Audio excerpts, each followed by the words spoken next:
Сайн байцгаана уу хүүхдүүд. Өнөөдөр багш та бүхэндээ иргэний ёс зүйн боловсрол хичээлийг орох болно. Та бүхэн аав ээжтэйгээ эмээ өвөөтэйгөө ах дүү нартайгаа хамтраад багшийнхаа хичээлд идэвхтэй оролцоорой. За өнөөдрийн хичээлийн сэдэв бол сайн үйлийг хэрэгжүүлэхэд хичээж сурцгаая гэдэг хичээл байна. За хичээлийн эхэнд аягны хариу өдөртөө, агтны хариу жилдээ гэсэн Монгол ардын зүйр цэцэн үгийн утгыг бол тайлбарлан ярилцгаая. За та нар хоорондоо сайхан ярилцаарай.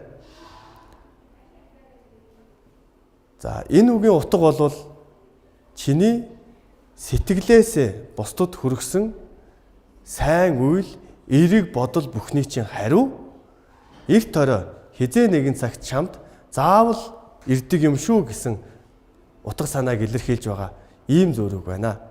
За ингээд өнөөдрийн хичээлтэй холбоотой хоёр асуултыг асууя. Эхний асуулт. Сайн үйл гэж юу вэ? За дараагийн асуулт. Бусдад хийж байсан сайн үйл, зориулж байсан сайхан сэтгэлийн жишээг бодоорой. За аав ээжтэйгээ хамтран энэ жишээг бас ярилцаж болно. Ярилцаарай.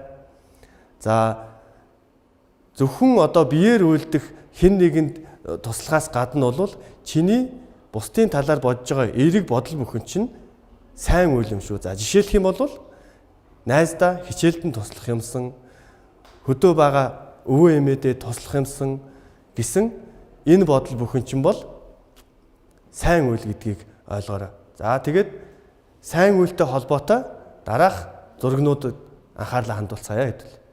За эхний зурган дээр. За эмээдээ бол ач өхнө нь ус авахт нь тусалж байна. За дараагийн зурганд бол автобусанд өндөр настай эмээ өвөө за мөн хүүхэдтэй гэр бүлд суудал тавьж өгсөн ийм зураг байж байна. За дараагийн зурган дээр бол дүүгээ гарцаар зам хөндлөн гарахт нь тусалж байгаа ийм ахын зураг байна. Та нар ч гэсэн бяцхан дүүтэй бол дүүгээ гарцаар гарахт нь заавал хөтөлж зам хөндлөн гаргаж өгж байгаарай. За дараагийн зурган дээр бол тарьсан цэцгээ усалж байгаа ийм хүүхдийн зураг байна. Дараагийнх дээр нь ээждээ тусалж, гэр орныхоо ажилд тусалж аяг тавгаа угааж байгаа ийм хүүхдийн зураг байна. За эдгээр зурган дээр харагдж байгаа зүйлс бол бүгдээрээ биеэр үйлдэж байгаа сайн үйлүүд юм шүү. За ингээд сайн үйл гэж юу вэ гэдэг асуултын хариултыг та нарыг олсон бахаа гэж багш нь итгэж байна. За өнөөдрийн хичээлээ дүгнэж хэлэхэд бол эмээ өвөөдөө туслах, автобусанд суудал тавьж өгөх, тарьсан цэцгээ услах, гэр орныхоо ажилд туслах зэргээс гадна бусдад туслая гэсэн эерэг бодол бүхэн чинь сайн үйл юм шүү гэдгийг хэлье. За